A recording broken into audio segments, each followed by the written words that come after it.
এখানে কে দায়িত্বে আছে কে? চাকাপুর বসে। চাকাপুর বসে। আর আপনারা কি কাজ করেন?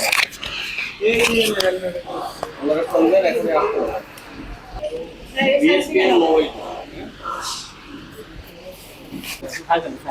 একদম বক্স করা আছে না? রেডি করে দিন তো।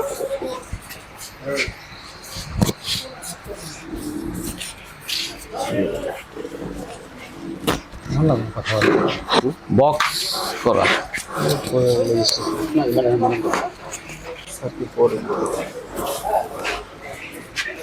যেহেতু আপনি বিএসটিআই লাইসেন্স গ্রহণ না করে এই যে পণ্য উৎপাদন ও বিক্রয় বিতরণ করতেছেন নিম্নমানের, এগুলা তো বিএসটিআই আপনাকে অ্যাপ্রুভ দেয় নাই যে বিক্রি করার জন্য। এর নাম হচ্ছে Syed trading corporation, Hazaribagh tannery area, Sher-e-Bangla, Dhaka.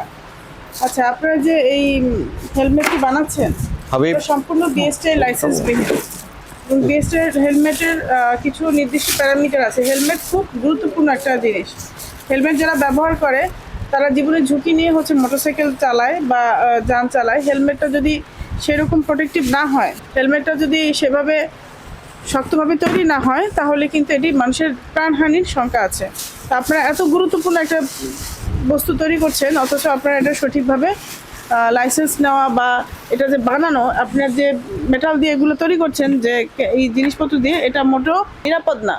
একেবারে একটা অনিরাপদভাবে আপনি হেলমেটগুলো তৈরি করছেন এবং আপনারা কোনো লাইসেন্সের কোনো কাগজপত্র আমাদেরকে দেখাতে পারেননি। আমরা আপনাকে আজকে আমাদের যে প্রসিকিউটিং অফিসার, তিনি এই Bangladesh standard and testing institution আইন 2018 এর 15-27 ধারায় অপরাধ আমলে নিয়ে বিচারের জন্য আবেদন করেছেন এবং আমরা সার্বিক বিবেচনায় আপনাকে এই আইনে 1 লক্ষ টাকা জরিমানা করছি, অনাদায় 2 মাসের কারাদণ্ড। এবং আপনাকে আমরা খুব দ্রুততম সময়ের মধ্যে এই লাইসেন্স গ্রহণ প্রক্রিয়া সম্পন্ন করার নির্দেশ দিচ্ছি এবং আমরা যেই মেটালগুলো দেখছি এগুলো অবশ্যই আপনাকে চেঞ্জ করতে হবে। এইভাবে কিন্তু আপনি হেলমেট তৈরি করতে পারবেন না। আমরা প্রথমবারের মতো আমরা আজকে বাজেয়াপ্ত করছি না, কিন্তু এগুলো কিন্তু নেক্সট টাইম সব বাজেয়াপ্ত হয়ে যাবে, আপনার প্রতিষ্ঠান বন্ধ হয়ে যাবে আপনারা যদি নিয়মের মধ্যে না আসেন।